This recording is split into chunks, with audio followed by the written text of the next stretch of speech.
The Galactic Council chamber buzzed with excited whispers as Ambassador Zexhai of the Corvani Empire approached the speaking platform. His four arms gestured dramatically while his scaled head held high with obvious pride. The assembled representatives from dozens of species watched with keen interest as he prepared to deliver what many believed would be the most significant intelligence briefing in recent memory.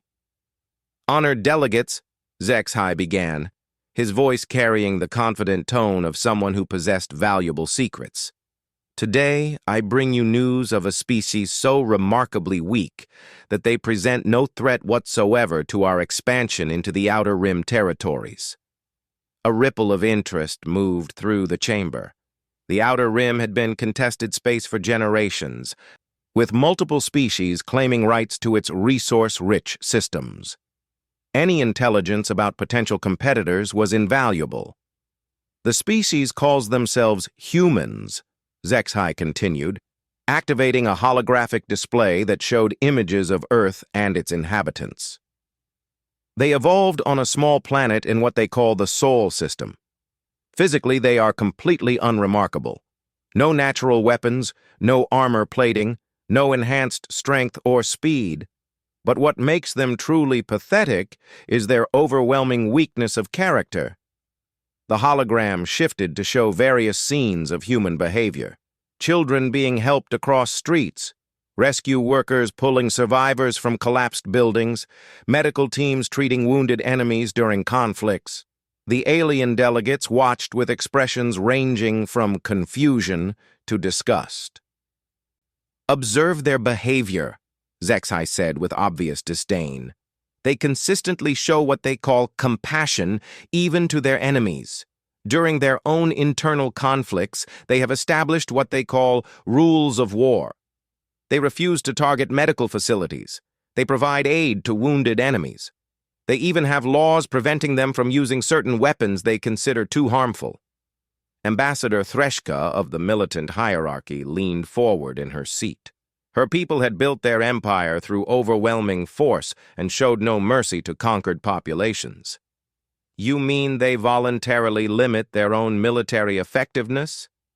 "Precisely," Zexhai replied with satisfaction. "But it gets worse.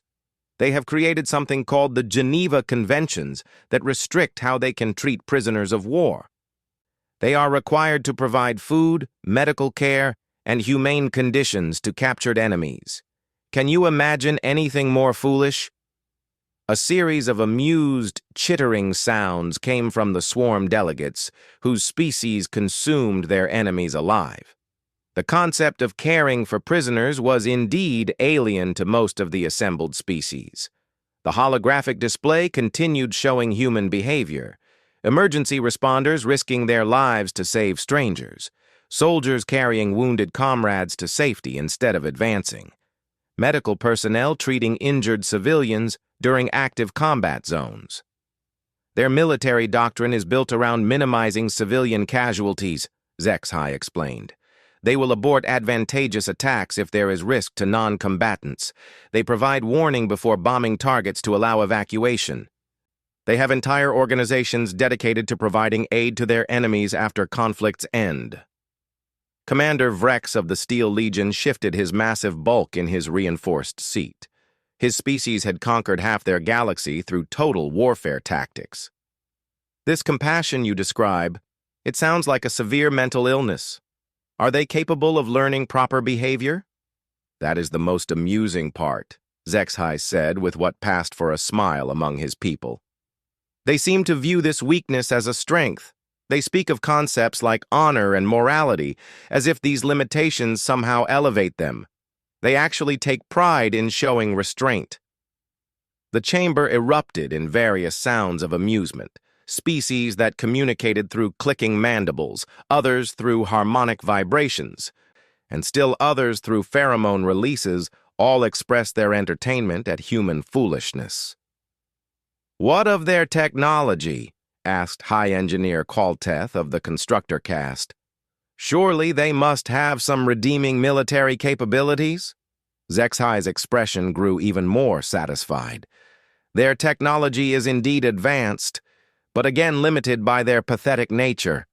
They have developed weapons capable of destroying their entire planet multiple times over, yet they signed treaties preventing them from using these weapons. They actually reduced their stockpiles voluntarily.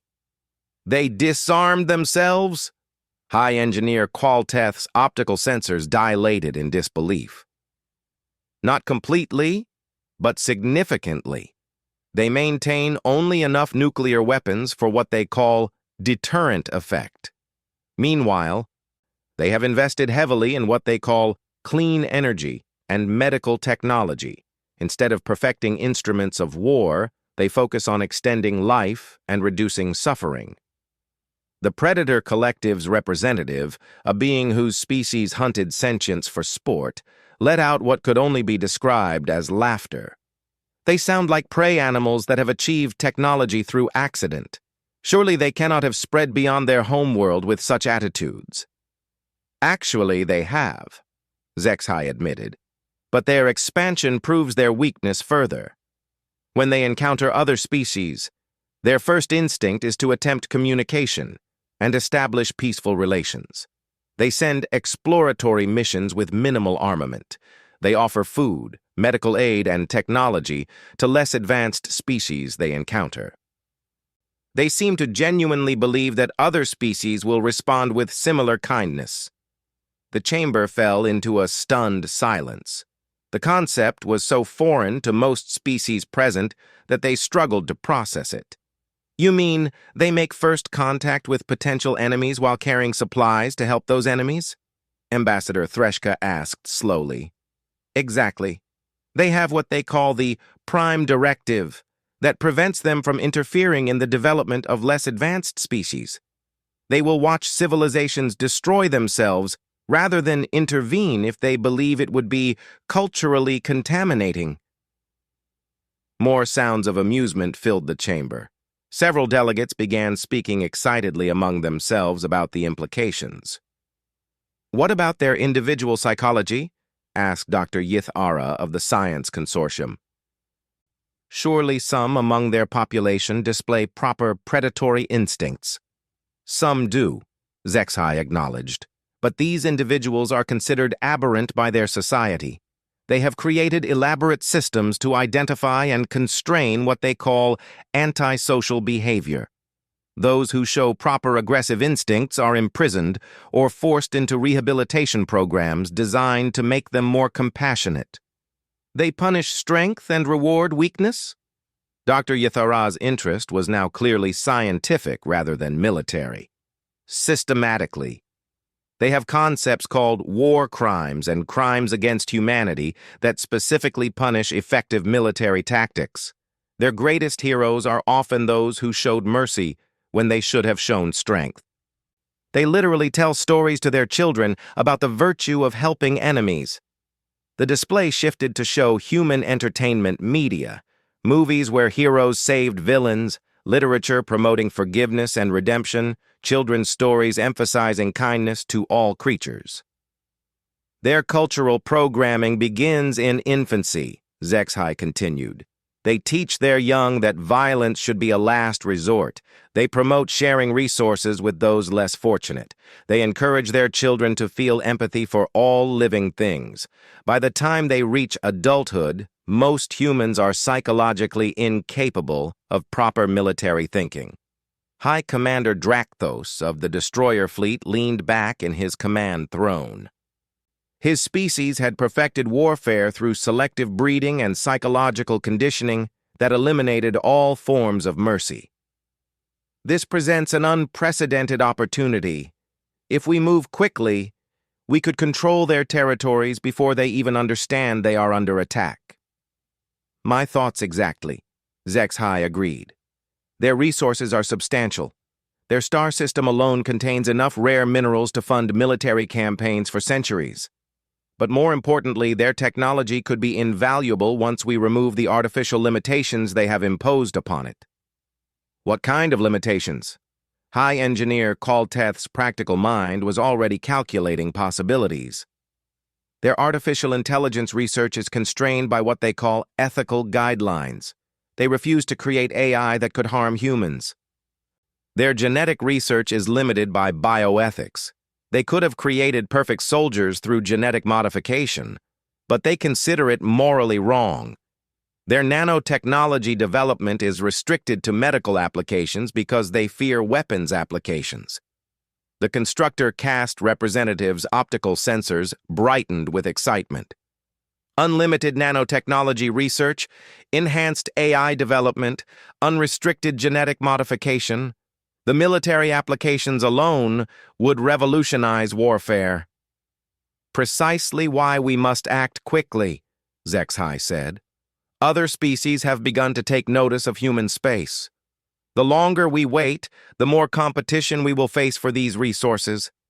Ambassador Threshka stood, her imposing figure commanding attention. What do our intelligence networks tell us about human military preparedness? HFY consulted his datapad. Their military forces are scattered across dozens of star systems, primarily focused on what they call peacekeeping operations. They spend more resources on disaster relief than on weapons development. Their primary military vessels are designed for exploration and scientific research rather than combat. They actually share detailed information about their military capabilities with other species as a gesture of good faith. They revealed their own military weaknesses voluntarily. Commander Vrex's scarred features showed genuine confusion. They believe that transparency prevents conflicts. They have published detailed specifications of their weapons systems, troop deployments, and strategic capabilities. They actually invited other species to tour their military facilities as part of what they call confidence-building measures. The chamber buzzed with activity as delegates processed this information. Several species began private communications, clearly making preliminary plans. What resistance should we expect? High Commander Drakthos asked. Minimal, HFY replied confidently. Even if they realize our intentions, their psychological conditioning will work against them. They will likely attempt negotiations first. They will probably offer us territory and resources in exchange for peace. They may even offer to share their technology freely if they believe it will prevent conflict. Dr. Yathara spoke up again. What about their survival instincts? Surely even conditioned beings will fight when cornered. Their survival instincts have been thoroughly corrupted by their compassion, HFY explained. When threatened, their first concern is usually protecting others rather than themselves. They will sacrifice strategic advantages to save civilian populations. They will expose themselves to danger to rescue wounded comrades. They actually have a concept called heroism that specifically rewards putting others' welfare above one's own survival. The Predator Collective representative leaned forward with obvious interest. So their strongest individuals will deliberately weaken themselves to help their weakest. This defies all natural selection principles. Exactly. It gets worse, though. They have extended this psychological defect to their relationship with other species. They believe that all intelligent life has inherent value. They would rather find peaceful solutions than efficient military ones. They will actually warn enemy populations before attacking to minimize casualties. Ambassador Threshka's tactical mind was already working. So if we present ourselves as seeking peaceful contact initially, they will welcome us openly and provide us with detailed intelligence about their capabilities? Almost certainly. They have established what they call first contact protocols that assume peaceful intentions from any species capable of interstellar travel. They believe that any species advanced enough for space travel must have evolved beyond what they call primitive aggressive behaviors.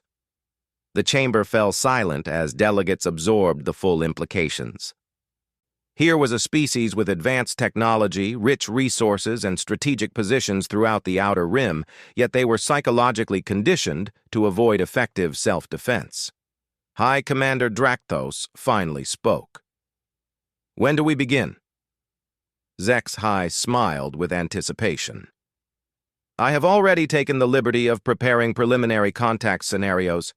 We can present ourselves as a trading federation seeking peaceful economic relationships. Their psychological profiles suggest they will be eager to establish mutually beneficial agreements. And when they discover our true intentions? Commander Vrex asked. By then, it will be far too late. Their compassion has made them weak, and their weakness will make them extinct. The resources of human space will fuel our empire's expansion for generations to come. The Galactic Council session concluded with preliminary agreements between multiple species to coordinate their approach to human territories. As delegates filed out of the chamber, communications networks across known space began transmitting intelligence about humanity's remarkable vulnerability. None of them suspected that their analysis contained a fundamental error that would prove catastrophic. They had observed human compassion, but they had completely failed to understand what lay beneath it. They saw restraint and assumed weakness, never considering that restraint might be a choice rather than an inability. The greatest mistake in galactic history was about to begin, and it would teach the universe a lesson about the difference between compassion and weakness that would never be forgotten. Captain Sarah Chen stood on the bridge of the UES horizon, watching the long-range sensors detect an approaching fleet of unknown vessels. As humanity's lead first contact specialist, she had been called to Earth's outer defensive perimeter to oversee what appeared to be humanity's first encounter with multiple alien species arriving simultaneously. Captain, we're receiving transmission requests from at least 12 different vessel types, reported Communications Officer Rodriguez. The Universal Translator is working overtime, but they all seem to be requesting peaceful diplomatic contact.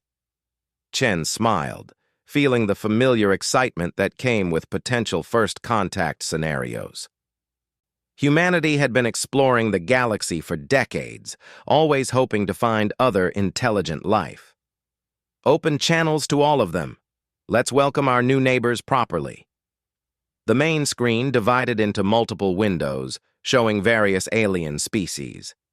Chen recognized some of the physiological types from theoretical xenobiology courses, but seeing actual alien intelligence was still breathtaking.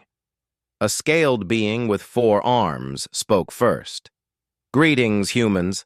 I am Ambassador Zexhai of the Corvani Trading Federation. We come seeking peaceful economic partnership and cultural exchange. Other aliens introduced themselves in turn. The militant hierarchy claimed to be a peacekeeping organization. The swarm presented itself as a resource-sharing collective. The Steel Legion described itself as a protective alliance for smaller species. Chen felt her diplomatic training taking over. Welcome to Sol System, honored ambassadors. I am Captain Sarah Chen, representing the United Earth Space Command. We are honored by your presence and eager to establish positive relationships with all your peoples. What Chen could not see was the private communications passing between the alien vessels. High Commander Drakthos transmitted to his fleet. Exactly as predicted. She welcomes us openly and identifies herself and her position immediately. Ambassador Threshka responded on a secured frequency. Notice how she provides her real name and military rank. No operational security whatsoever. Their psychological profiles were completely accurate. Over the following days, humanity demonstrated exactly the behavior the aliens had predicted. Human diplomats arrived with gifts of art, literature, and scientific data. They offered tours of Earth's cities, shared detailed information about human culture, and provided extensive technical specifications for various technologies. Dr. Elena Vasquez, Earth's chief xenobiologist, worked tirelessly to understand the biological needs of their visitors. She arranged for specialized atmospheric conditions, dietary accommodations, and medical facilities. Human engineers modified entire sections of the space station to make their alien guests comfortable. This is remarkable, Dr. Vasquez told her research team. 12 different species, each with unique physiological requirements, and they're all genuinely interested in peaceful cooperation. This could be the beginning of a new era for humanity. Meanwhile, on the Corvani command ship, Ambassador HFY reviewed intelligence reports with growing satisfaction. Their defensive installations are exactly where they said they would be. Their patrol schedules match their published information perfectly. They have even provided us with detailed maps of their shipping lanes and industrial facilities. High Engineer Qualteth studied the technical specifications humans had freely shared. Their reactor designs are remarkably efficient. Once we reverse engineer these systems, our own fleets will have significant range advantages. Their manufacturing techniques could increase our production capacity by 300%. Dr. Yathara of the Science Consortium had been particularly interested in human medical technology. Their genetic research data is extraordinary. They have developed treatments for diseases we had not even identified, yet they have barely scratched the surface of their own potential. With unrestricted research, we could create biological weapons that would make traditional warfare obsolete. The aliens had spent 2 weeks gathering intelligence while maintaining their peaceful facades. Human hospitality had exceeded even their most optimistic projections. Not only had humans shared valuable information freely, but they had actually expanded their offerings when they learned about their visitors' needs. Captain Chen personally escorted Ambassador Threshka on a tour of Earth's orbital defense platforms. These installations are primarily designed for asteroid deflection and space debris management, she explained. Though they could theoretically be used defensively, we've never had to consider actual hostile contact before. Threshka observed the defensive systems with professional interest. The humans had indeed built formidable installations, but their operational procedures were completely focused on civilian protection rather than military effectiveness. Guard rotations were predictable, sensor arrays had obvious blind spots, and the platforms themselves prioritized automation over combat readiness. "Your defensive philosophy is quite unique," Threshka commented carefully. "Most species would maintain higher alert levels when encountering unknown civilizations." "Why?" Chen asked with genuine confusion.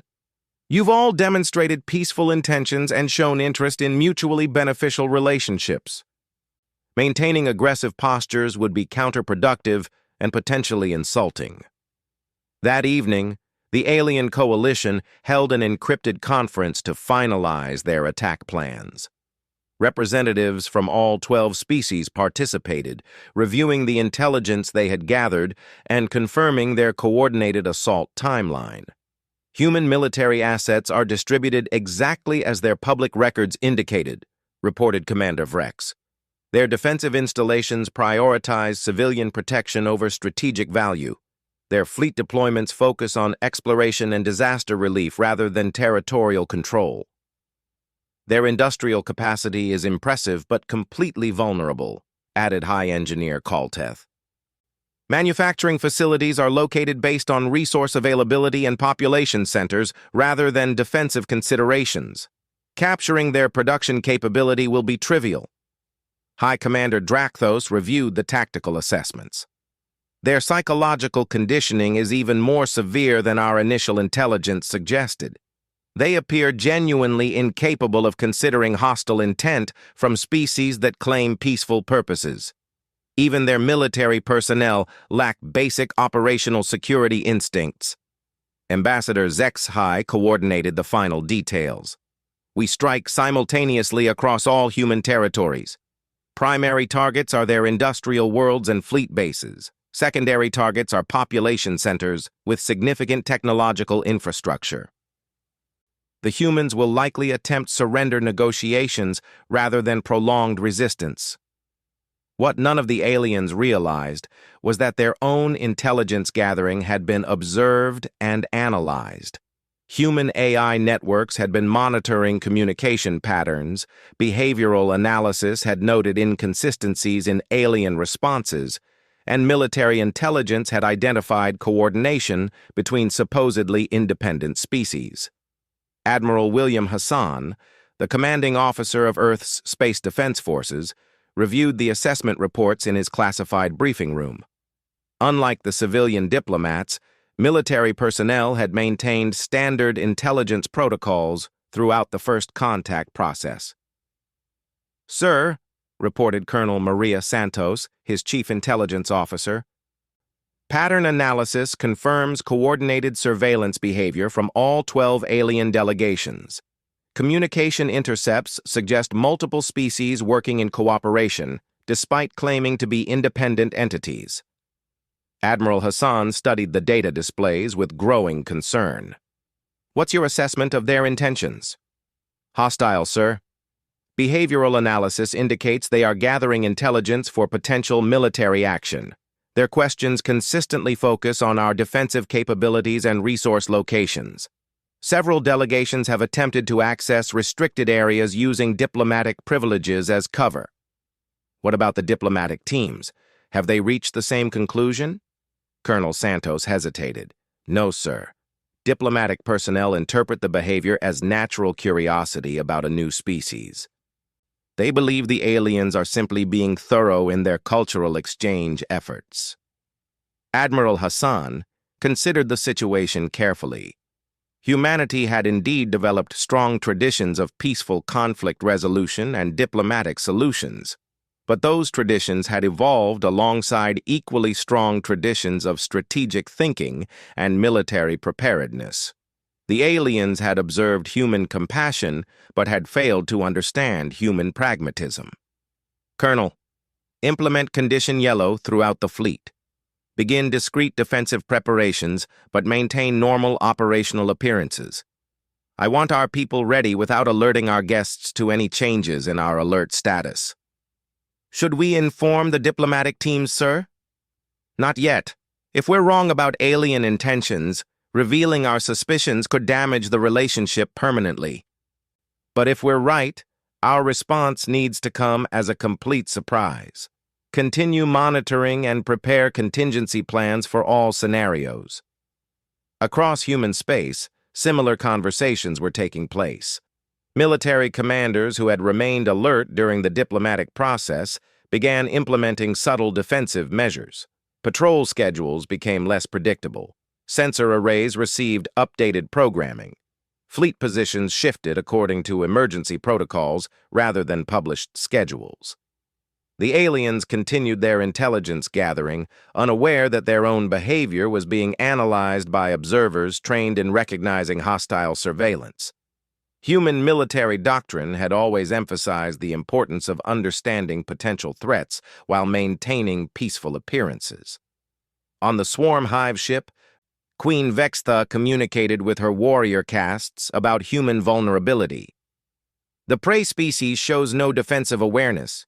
Their protective instincts focus only on preserving their weakest members rather than strategic survival. When we begin consumption, they will likely offer their own flesh to protect their offspring." The Predator Collective's hunting masters made similar assessments. "Human hunting protocols are completely backward. They track dangerous prey only to relocate it rather than eliminate it. They actually invest resources in protecting and feeding potential threats. Their hunting instincts have been completely corrupted. But human behavior was more complex than the aliens understood." Dr. Michael Torres, a behavioral psychologist attached to the military intelligence team, had been studying their alien visitors with equal intensity. "Admiral," he reported during a secure briefing, "our guests consistently demonstrate cooperative deception patterns. They coordinate their responses to questions, share information between delegations, and maintain consistent fabricated narratives. This suggests central coordination despite their claims of independence." "What about their assessment of us?" Admiral Hassan asked. "They appear to have completely misunderstood human psychology. They observe our cooperative behavior and interpret it as weakness. They see our ethical constraints and assume we are incapable of effective military action. Most critically, they appear to believe that our compassion represents an inability rather than a choice." Admiral Hassan felt a familiar, cold certainty settling in his mind.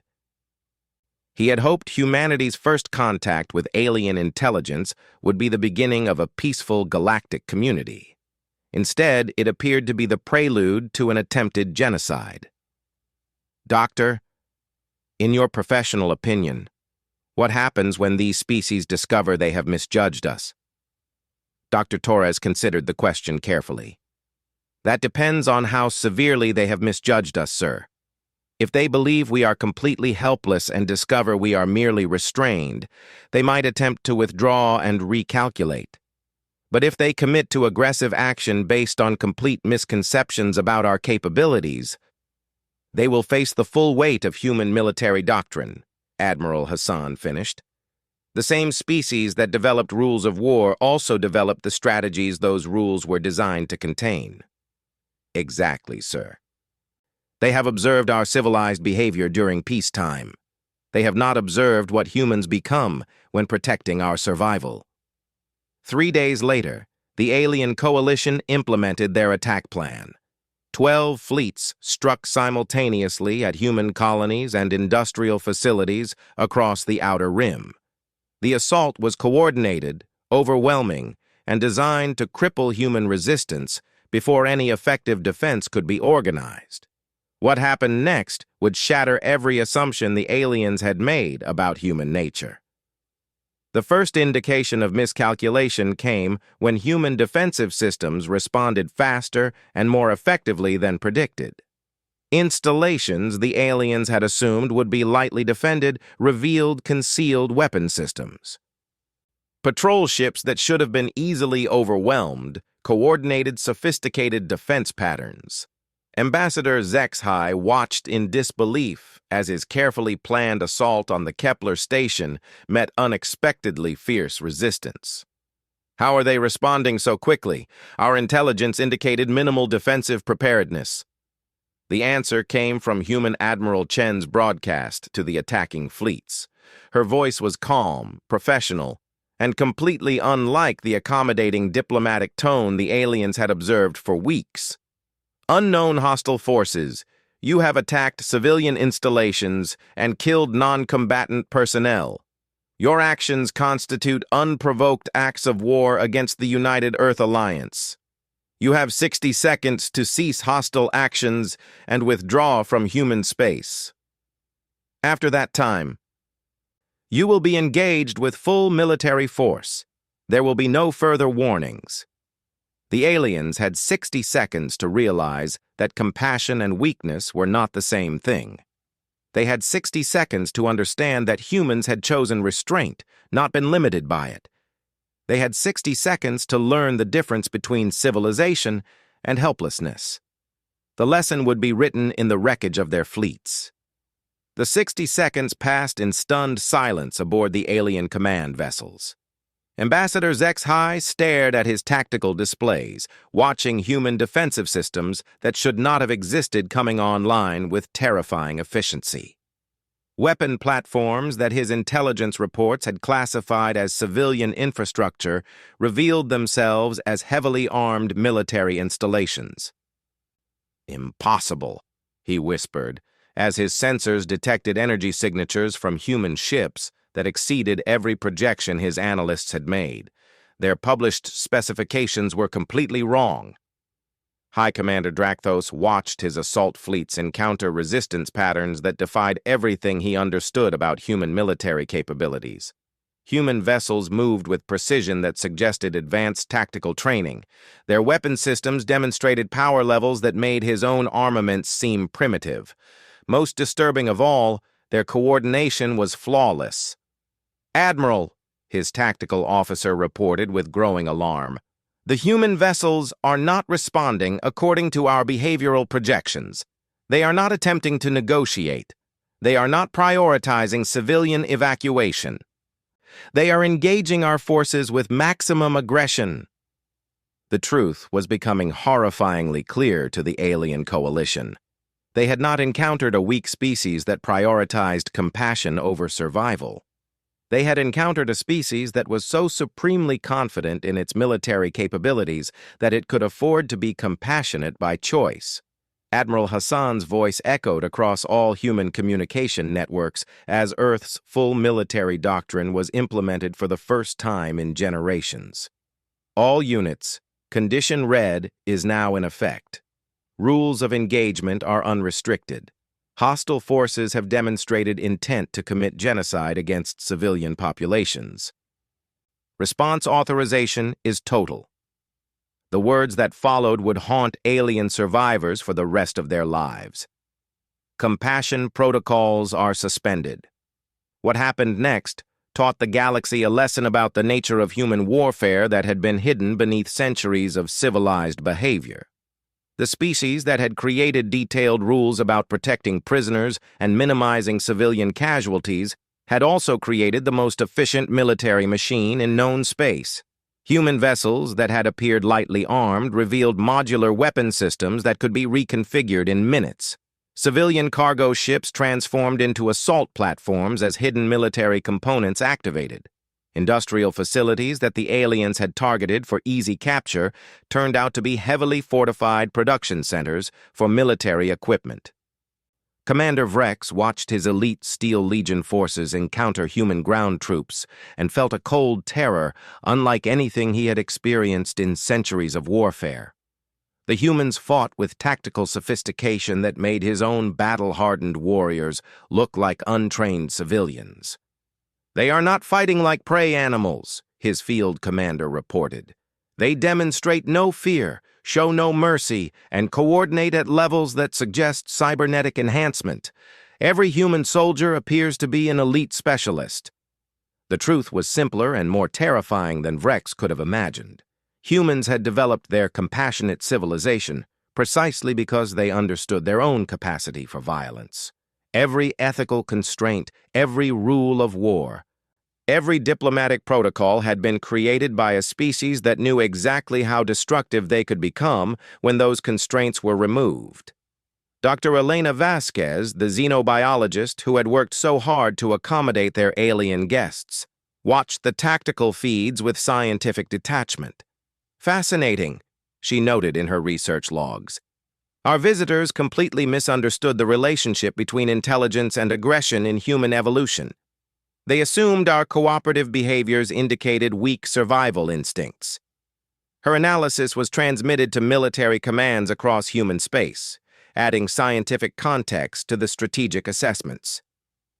Human civilization developed as a response to our own predatory efficiency. We created ethical frameworks because we needed them to control our own capabilities, not because we lacked capabilities to begin with. The aliens began to understand the magnitude of their error as human counterattacks reached their home territories. Species that had built empires through overwhelming force found themselves completely outmatched by human military technology that had been deliberately concealed during peaceful contact. Ambassador Threshka's militant hierarchy encountered human fleet elements that moved through space with impossible speed and struck with weapons that ignored conventional defensive systems. Her carefully planned invasion routes became death traps as human forces demonstrated strategic thinking that made her own military planning seem primitive. "How did they hide this from us?" she demanded of her intelligence analysts. "Our surveillance was comprehensive. We monitored their communications, analyzed their behavior, studied their psychology." "Ma'am," her chief analyst reported with obvious terror, "we believe they were not hiding their capabilities. We believe they were showing us exactly what they wanted us to see. Every interaction was carefully managed to demonstrate peaceful intentions while concealing military readiness." The revelation was devastating. Humans had not simply failed to reveal their true capabilities during first contact. They had actively managed the aliens' perceptions to encourage exactly the kind of strategic miscalculation that had led to the current disaster. Captain Sarah Chen, who had welcomed the aliens so warmly just weeks earlier, now coordinated the systematic destruction of their invasion fleets from the bridge of a vessel that had revealed itself to be a state-of-the-art warship rather than a simple diplomatic courier. Target the swarm hive ships first, she ordered with the same calm professionalism she had shown during diplomatic negotiations. Their collective psychology makes them most dangerous to civilian populations. Corvani command vessels are secondary priority. Preserve the militant hierarchy leadership for interrogation. Her transformation from gracious diplomat to efficient military commander demonstrated the flexibility that had made humanity so effective. The same psychological traits that enabled compassionate behavior also enabled rapid adaptation to changing circumstances. The Swarm Queen Vextha experienced terror for the first time in her species' evolutionary history, as human attack patterns systematically dismantled her carefully coordinated hive structures.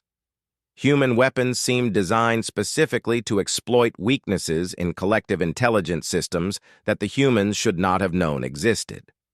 They are targeting our neural relay nodes with impossible precision, her tactical drones reported. Their attack patterns suggest complete understanding of our biological command structures. What Queen Vextha could not know was that human intelligence services had analyzed every species' vulnerabilities during the diplomatic contact period. While aliens had been studying human weaknesses, humans had been cataloging alien ones. Dr. Yethara of the Science Consortium found herself aboard a research vessel that was being systematically hunted by human forces with capabilities that defied everything she thought she understood about human technology. Her species had assumed that human restraint in weapons development indicated limited technological advancement. The reality was that humans had simply chosen to focus their research on defensive rather than offensive applications. When those applications were reversed for military purposes, the results were beyond anything the aliens could have predicted. Their nanotechnology is not limited to medical applications, she reported in what she believed might be her final transmission. They have simply been choosing not to use it for military purposes. Their actual capabilities exceed our most aggressive projections by several orders of magnitude. High Engineer Kalteth watched his constructor-cast facilities being systematically destroyed by human weapons that seemed to target structural weaknesses with perfect precision. The humans had studied his people's engineering techniques during peaceful contact and turned that knowledge into devastatingly effective attack strategies. They were learning how to kill us while we thought they were learning how to trade with us, he realized with growing horror. The alien coalition's coordinated attack had lasted less than 6 hours before their fleets began retreating in complete disorder. What should have been an overwhelming assault on a weak species had become the worst military disaster in galactic history. Admiral Hassan watched the tactical displays with grim satisfaction as alien forces fled human space in complete disarray. The same strategic thinking that had enabled humanity to explore the galaxy peacefully had made their military response devastatingly effective. "Admiral," Colonel Santos reported, "enemy fleets are attempting to withdraw to their home territories. Do we pursue?" Hassan considered the question carefully. Human military doctrine emphasized proportional response and strategic objectives rather than emotional vengeance. But the aliens had demonstrated clear intent to commit genocide against civilian populations. Negative on immediate pursuit, he decided. Implement containment protocols around their remaining forces. Establish communication channels for surrender negotiations. But, Colonel— Yes, sir? Make it absolutely clear that any further hostile action against human populations or territories will result in total military response against their home worlds. They wanted to see what humans become when compassion is removed. We will ensure they never forget the lesson. In the aftermath of the failed invasion, the surviving alien species found themselves in a completely transformed galactic environment. The weak, compassionate humans they had planned to exploit had revealed themselves as the most militarily capable species in known space. Ambassador Zexhai, now a prisoner aboard a human vessel, struggled to understand how his analysis had been so completely wrong. Captain Chen visited his detention cell with the same professional courtesy she had shown during diplomatic contact. "You studied our behavior extensively," she noted, reviewing his intelligence reports. "Your observations about human compassion were actually quite accurate." "Then how did we make such catastrophic errors?" Zexhai asked in defeat. "You assumed that compassion and capability were inversely related," Chen explained patiently. "You observed our ethical constraints and concluded we were weak. You saw our diplomatic preferences and decided we were helpless.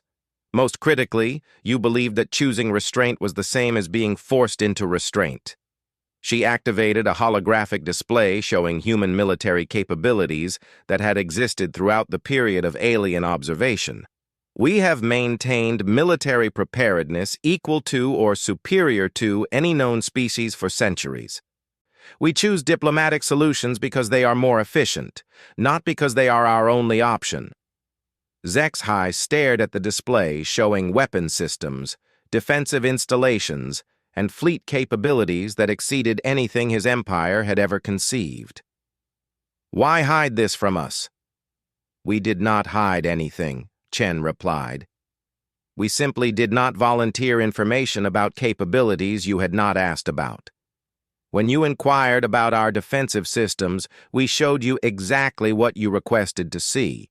When you asked about our military doctrine, we provided complete and accurate information about our peacekeeping and conflict resolution approaches. But you never mentioned your warfighting capabilities. You never asked about them. And why would you? You had already decided we were weak based on observing our choice to be kind." The interrogations of captured alien leaders revealed the full scope of their miscalculation.